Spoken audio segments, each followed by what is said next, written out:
Yeah, fly me to the moon. That's where I'm gonna be after one of Bayonetta's combos anyway.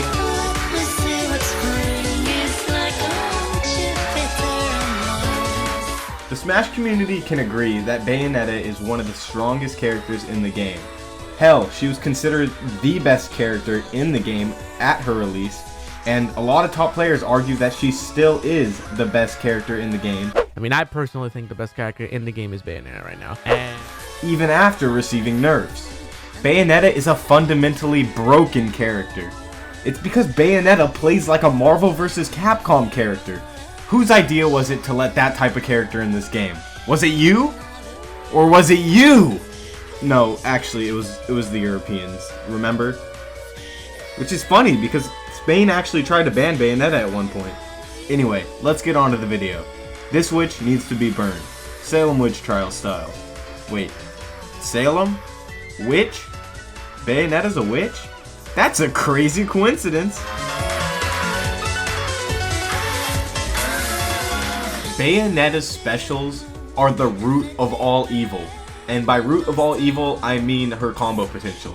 But before we start talking about those special moves, I want to play a little game. I like to call this game Pre-Patch, Now, or Point 9. I'm going to show you 3 clips, and you're going to guess whether they're pre-patch, now, or point 9. Now that we know the rules, let's get started. Let's take a look at clip number 1.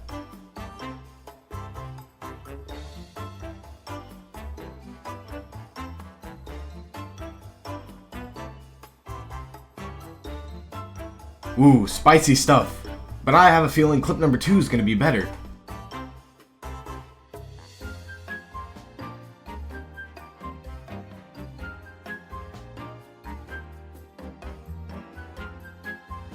Ow, poor Zero, that hurts to watch.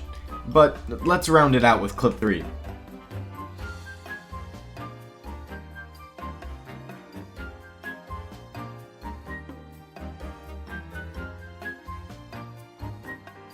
Poor Sonic, that combo was more broken than Sonic 06. Wait, no, I take that back. Nothing is more broken than Sonic 06. Anyway, do you have your answers locked in? I'm gonna reveal them in 5, 4, 3, 2, 1. They're all post-patch! All of these clips were post-patch. This character is still dumb. Don't get me wrong though, I still respect the players. They just want to win. That's why they pick Bayonetta, and that's fine. You have to respect that. They want tournament wins. They're gonna get them if they put the time into the character. I just feel bad for the people who really enjoyed the Bayonetta games that wanted to play her in Smash Bros, but didn't want to be associated with all the hate the character gets in Smash. Kinda like me right now. But let me show you some of these special moves so that way I could justify my hate. Bayonetta's up special, Witch Twist, is one of the best combo extenders in her kit. I mean, look how disjointed this thing is. This hitbox is almost as big as Captain Zack's ego.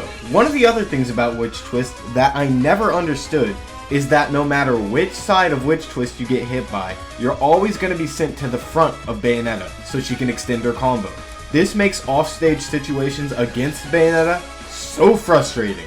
Another one of her combo extenders is Side B. Side B has 2 variations. One that goes upwards and another that goes downwards.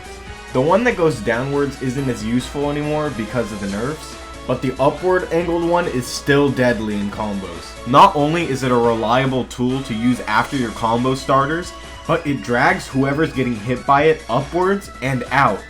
The fact that it sends people upward alongside Witch Twist is crazy, because it gives Bayonettas these ridiculous ladder combos. Bayonetta is one of the only characters that consistently can bring you from the bottom of the stage to the top of the stage in one combo. It's me, Mario! You shut your mouth. You're gonna get your rant sooner or later. One of the only weaknesses that Bayonetta has as a top tier is landing. That's what a lot of Bayonetta players like to bring up when arguing her viability. While it's true some matchups benefit from this weakness, it's not that bad. It's not that bad because Bayonetta has multiple options for landing. Of course you can DI your landing away from the opponent or air dodge through one of their attacks into the ground, but you still might get punished for all that landing lag. Well, that's where Bayonetta's other options come into play. You can simply grab onto the ledge if you're not in the middle of the stage, or you can land with a witch time, or cancel all your lag completely with bullet climax. So yes, you have to do some mix-up if you want to get on the ground without being punished. I think that trade-off is well worth it when you're able to take your opponent from 0% to potentially their next stock with Bayonetta's ridiculous combos. Oh, let me finish talking about her other specials though. The first one I want to talk about is Bullet Climax, her neutral B. The neutral B that completely destroys the neutrals for some characters. A lot of projectiles can't even get to the other side, and it makes it super hard for certain characters to approach. Now you're making this character a zoner too? Come on, Sakurai! But there's one more special move that I haven't ranted about yet, and this is the big one. So we're gonna need a transition for this.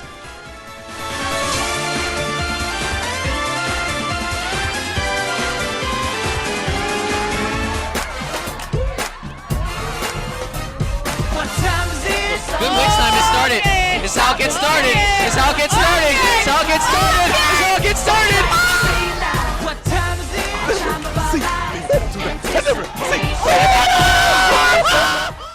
I already explained to you why Bayonetta's punish game is crazy.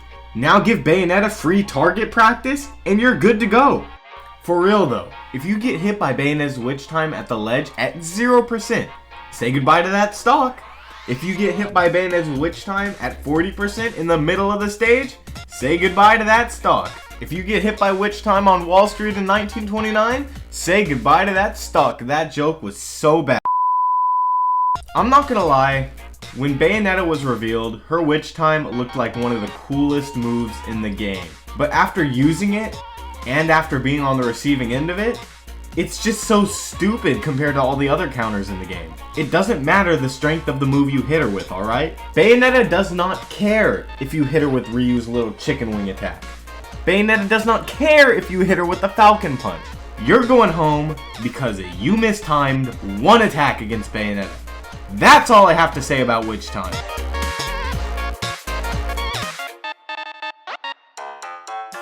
Honestly, Bayonetta's normals are probably the one thing that I'm gonna rag about the least next to her grab game. Bayonetta's normals are one of the least used things in her kit. A lot of her normals help her set up combos, but the majority of them are just mediocre compared to the rest of her kit.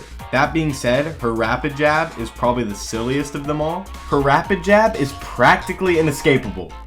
No matter how hard you try to SDI this move, I don't think you can get out of it!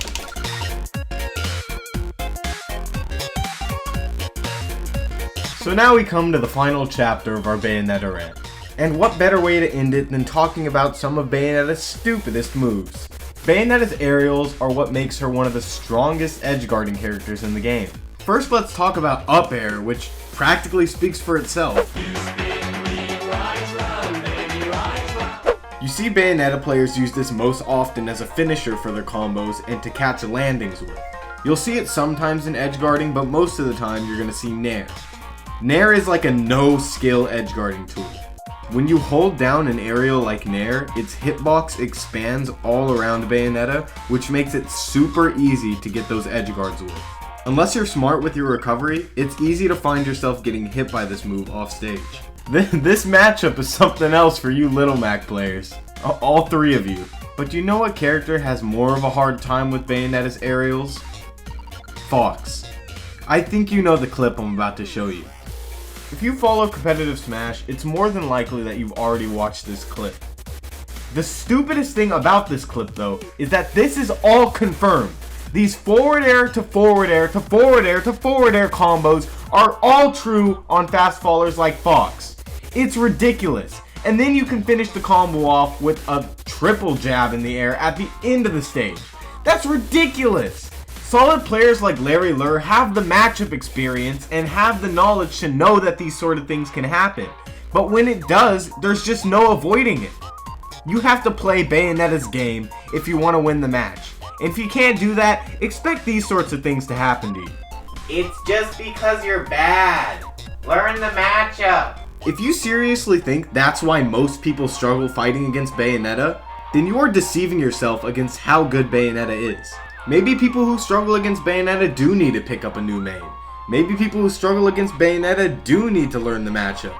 Doesn't mean they can't let off a little steam once in a while. We all know K9 does.